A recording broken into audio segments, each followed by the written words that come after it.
오늘 우리에게 주시는 하나님의 말씀은 신약 성경 고린도전서 13장 8절로부터 13절까지 말씀이 되겠습니다. 신약 성경 279면에 있습니다.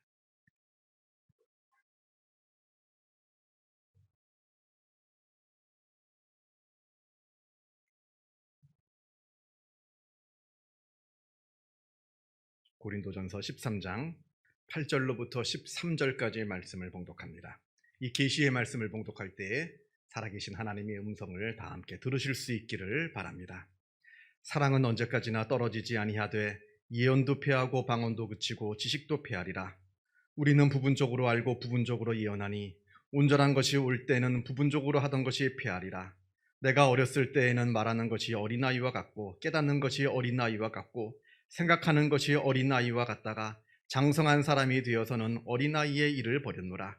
우리가 지금은 거울로 보는 것 같이 희미하나 그때에는 얼굴과 얼굴을 대하여 볼 것이요 지금은 내가 부분적으로 하나 그때에는 주께서 나를 아신 것 같이 내가 온전히 알리라. 그런즉 믿음, 소망, 사랑 이 세 가지는 항상 있을 것인데 그 중에 제일은 사랑이라. 아멘. 제가 교육 전도사 시절에 있었던 일입니다. 어느 선배 목사님께서 같이 일하는 전도사 한 서너 명을 초대해 주셔서 함께 식사를 한 일이 있었습니다. 그렇게 식사를 하는 그 중에 그 선배 목사님께서 제게 물으시더라고요. 선호 전도사는 자기의 장점이 뭐라고 생각하는가? 식사 밥 먹다가 나누기에는 좀 굉장히 부담스러운 질문이긴 했습니다만 그래도 선배 목사님께서 물으시니까 제가 대답을 했습니다. 비교적 인간관계가 무난했던 것 같습니다. 지금까지 살면서 다른 누구하고 크게 다툼이 없었습니다. 이렇게 대답을 했습니다. 또 그 말을 들은 주변에 있는 다른 동료 전도사님들도 정말로 그렇다고 맞장구를 쳐줬고요. 그랬더니 대뜸 그 목사님 하시는 말씀이 이 친구 아직 인생을 덜 살았구만. 아직 임자를 못 만났니 이러시는 겁니다. 아니 인간관계라고 하는 것이 그저 나 혼자 잘한다고 되느냐는 거죠.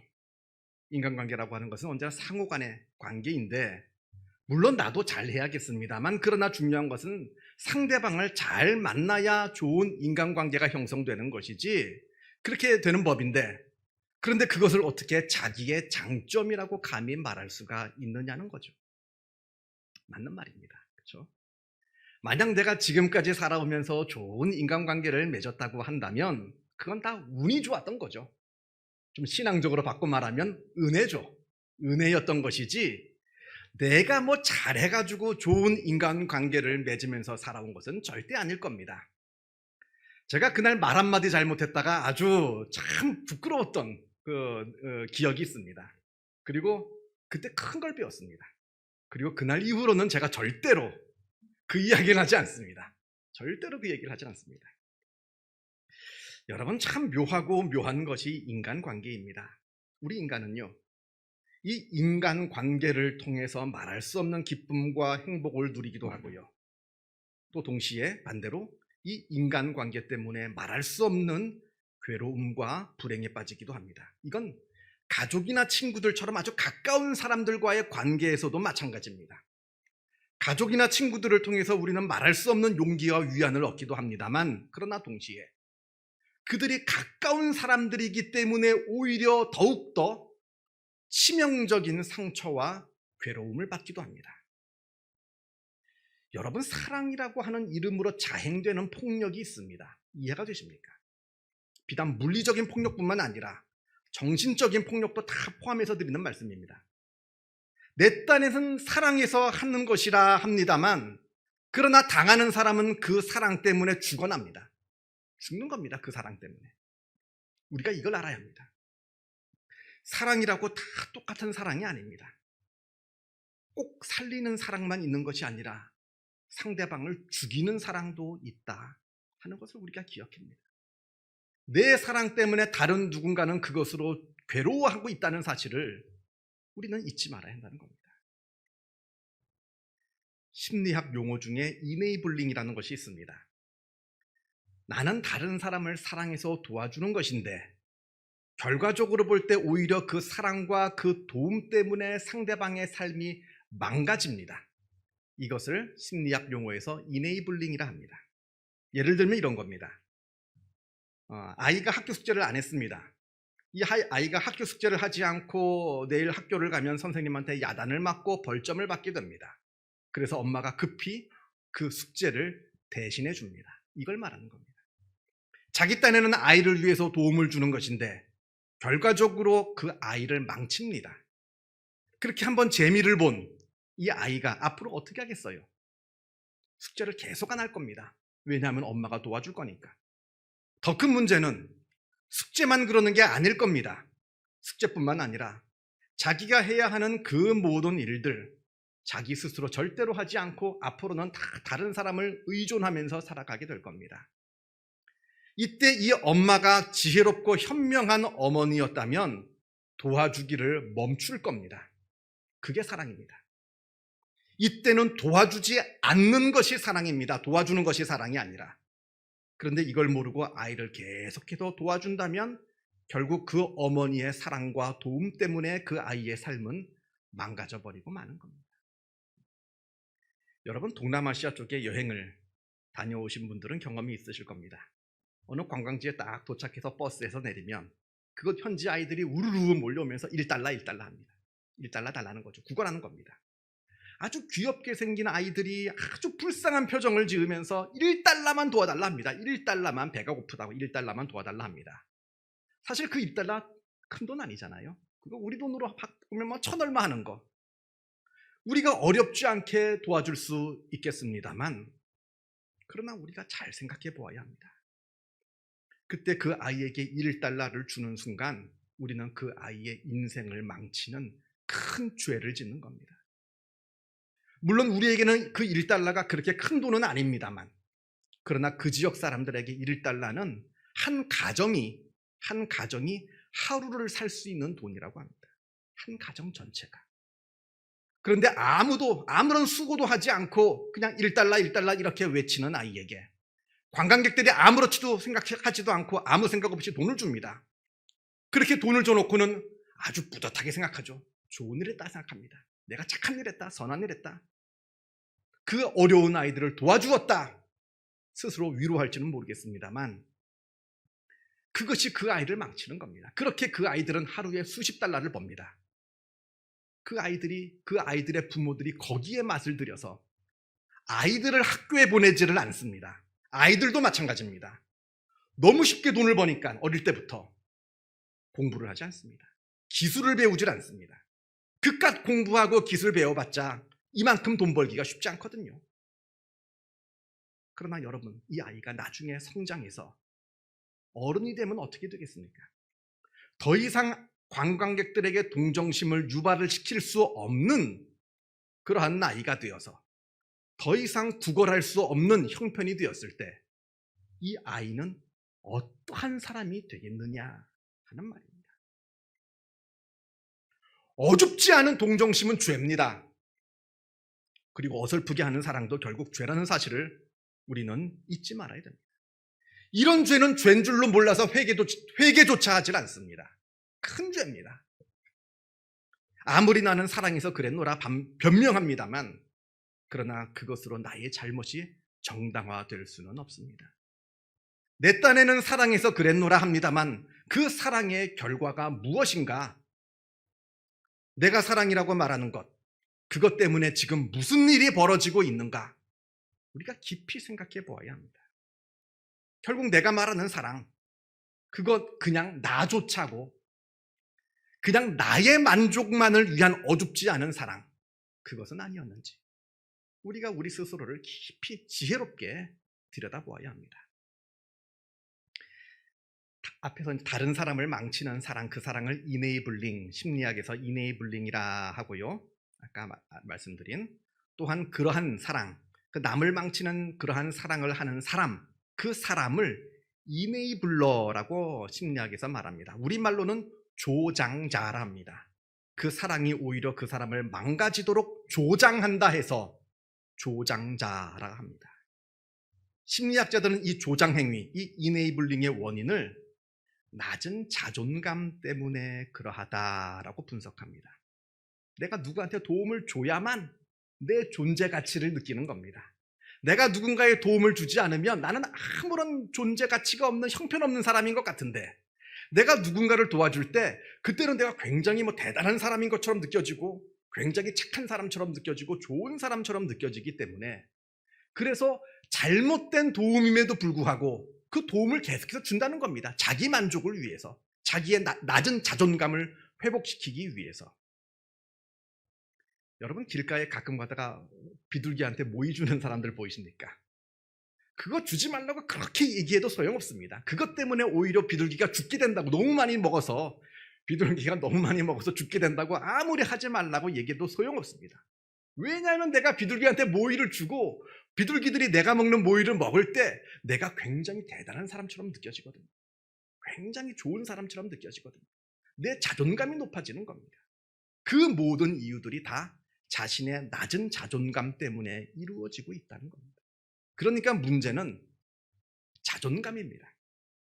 자존감으로 충만한 사람은 성숙한 사랑을 하고요, 자존감이 형성되지 못한 사람은 아주 잘못되고 그릇되고 왜곡된 사랑을 하게 되는 법입니다. 미국의 심리학자 에브러함 매슬로우는 사랑을 둘로 나누어서 설명을 합니다. 먼저는 결핍에 의한 사랑, 또 다른 하나는 존재에 의한 사랑, 이렇게 둘로 나눕니다. 결핍에 의한 사랑, 존재에 의한 사랑. 먼저 결핍에 의한 사랑이라 하는 것은 나의 결핍을 채우기 위해서 상대방을 사랑하는 그러한 사랑을 말합니다. 사랑의 목적이 그 사람에게 있지 않습니다. 나에게 있습니다. 상대방을 진심으로 사랑해서 사랑하는 것이 아니라 나의 이기적인 목적을 채우기 위한 수단일 뿐입니다. 물론 말로는 다 너를 위한 거야, 다 너 잘 되라고 하는 거야 합니다만, 그 사람의 심리를 깊이 들여다보면 그것은 절대로 상대방을 위한 사랑이 아닙니다. 자기 욕심, 자기 만족, 자기 결핍을 채우기 위한 집착일 뿐입니다. 앞에서 말씀드린 이네이블링, 우리가 또 잘 아는 가스라이팅, 그리고 스토킹, 다 이런 겁니다. 그런 사람들한테 물어보세요. 다 사랑해서 그랬다고 그랬지. 다 자기가 사랑해서 그랬노라, 그렇게 얘기합니다. 아주 잘못되고 미성숙한 사랑이 바로 결핍에 의한 사랑. 자, 두 번째로 존재에 의한 사랑이 있습니다. 나의 결핍, 나의 욕구, 나의 이기적인 목적을 채우기 위한 그런 수단으로서의 사랑이 아니라 상대방을 그대로 받아들이고 상대방을 순수하게 사랑하는, 상대방을 그 자체를 목적으로 삼는 그러한 성숙한 사랑을 말합니다. 이러한 사랑 안에서 자유함이 있습니다. 사랑을 하는 사람이나 사랑을 받는 사람이나 이러한 사랑 안에서 자유함이 있는 것이지, 그릇된 사랑 안에서는 절대로 자유함과 행복을 느낄 수가 없습니다. 우리가 오늘 읽은 고린도전서 13장, 우리가 일명 사랑장이라 부르는 본문입니다. 그리고 이때 말하는 고린도전서 13장에서 말하는 이 사랑은 미성숙하고 이기적인 그러한 사랑이 아니라 성숙하고 이타적인 사랑, 올바른 사랑, 우리가 흔히 아가페라 부르는 그러한 사랑을 말합니다. 본문이 길어서 다 읽지는 못했습니다. 13장 전체를. 오늘 꼭 댁에 가시면 꼭 한번 이 고린도전서 13장 1절부터 마지막 13절까지를 다시 한번 읽으시기를 바랍니다. 우리가 다 읽지는 못했습니다만 제 눈에 쏙 들어오는 구절이 하나 있는데 그건 3절입니다. 우리가 읽지 않은 본문 중에서 3절을 보면, 내 몸을 불사르게 내줄지라도 사랑이 없으면 내게 아무 유익이 없느니라. 아무리 내 몸을 불사르게 내어줄지라도 사랑이 없으면 아무 소용없다 합니다. 여러분, 뜨겁다고 반드시 사랑이 아닙니다. 진정한 사랑은요, 오히려 차갑고 냉정합니다. 고린도전서 13장의 전체를 한번 읽어보세요.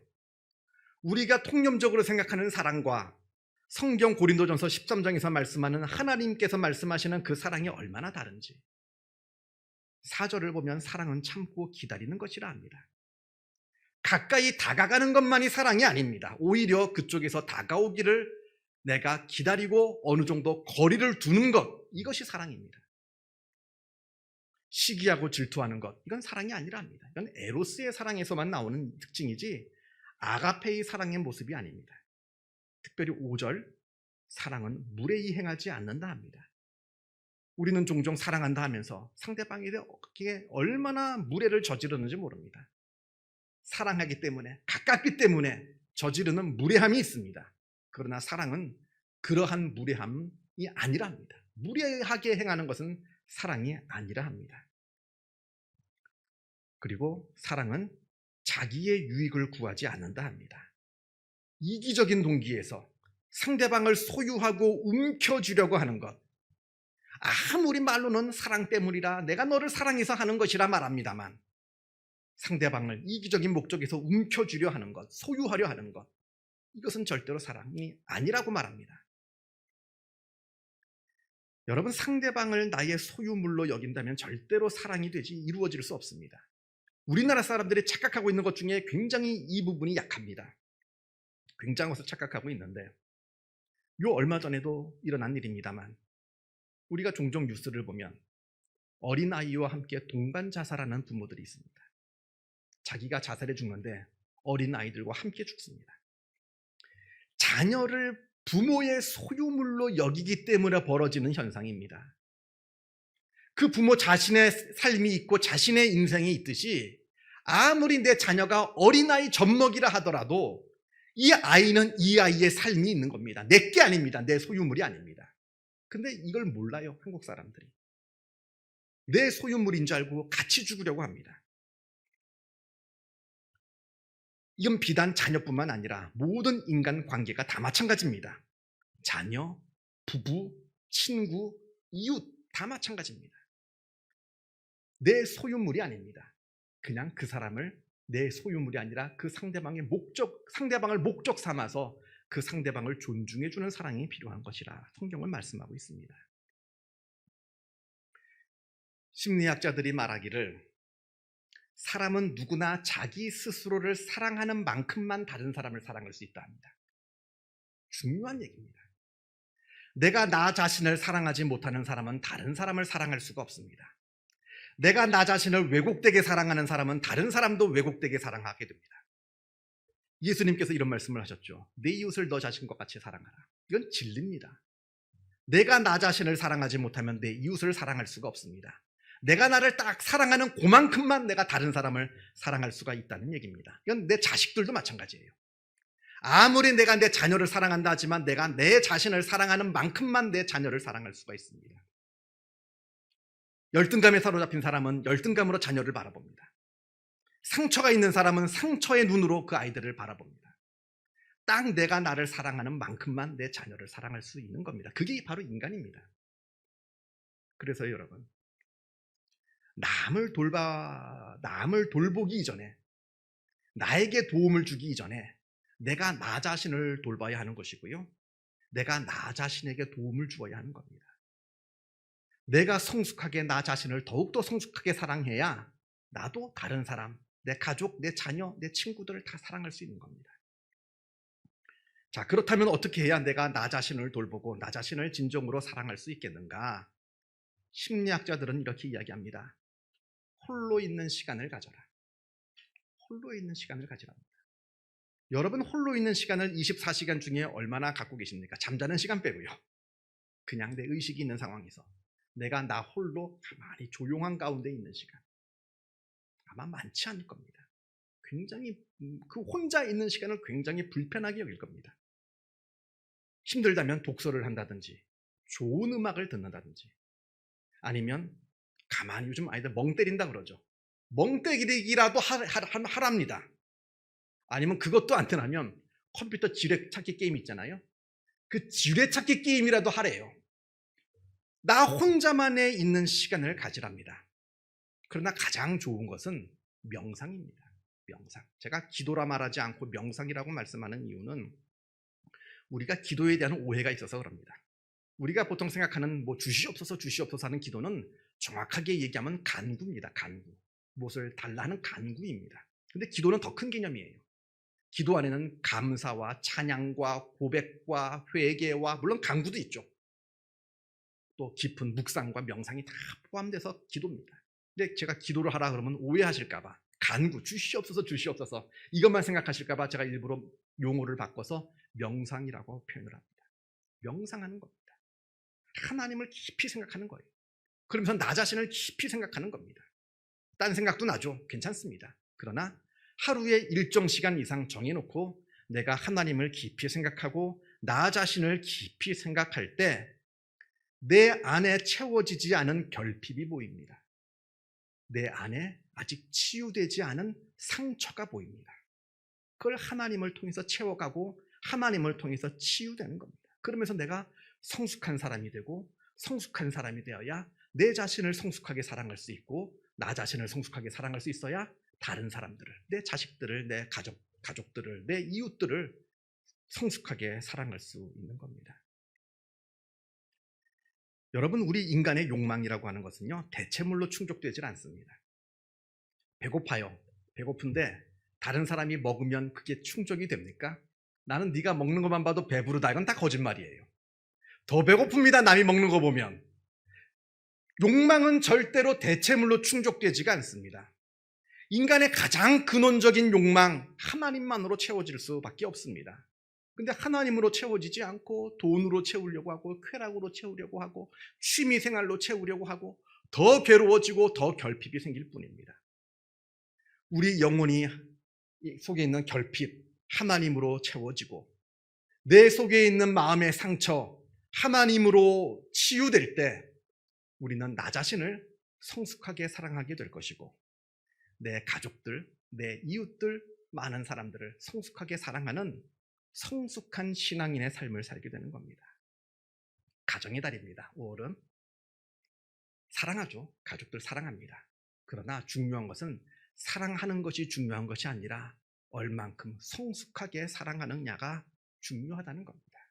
그리고 그 성숙의 출발점은 우리가 하나님으로부터 채워지는 것, 여기에 있다는 것, 이것을 반드시 기억하시기를 바랍니다. 기도하겠습니다. 사랑과 은혜가 충만하신 하나님 아버지 감사합니다. 우리들을 하나님의 자녀 삼아주시고 하나님의 은혜 안에서 살아가는 복된 하나님의 백성들로 삼아주심에 은혜에 감사를 드립니다. 그러나 우리 마음 가운데 아직도 채워지지 않은 결핍이 있습니다. 그리고 상처받는 많은 상처들이 있습니다. 그 상처로, 그 결핍으로 말미암아 내가 나 자신을 진실되게 사랑하지 못하고 그 결핍과 그 상처로 말미암아 우리가 우리의 가족들, 우리의 이웃들을 진실되게 사랑하지 못하였음을 주여 불쌍히 여겨주시어서 주님께서 먼저 우리 심령 가운데 충만한 모습으로 찾아와 주시고 우리 마음 가운데 있는 모든 상처들을 다 치유하여 주시어서 우리가 온전히 나 자신을 성숙하게 사랑하게 하여 주시고 또한 그 성숙한 사랑으로 말미암아 우리 가족들, 우리 이웃들 사랑하는 주님의 귀한 백성들, 신앙인으로서의 삶을 살아갈 수 있도록 역사하여 주시고 인도하여 주옵소서. 감사드리오며 이 모든 말씀 우리 주 예수 그리스도 이름으로 기도하옵나이다. 아멘.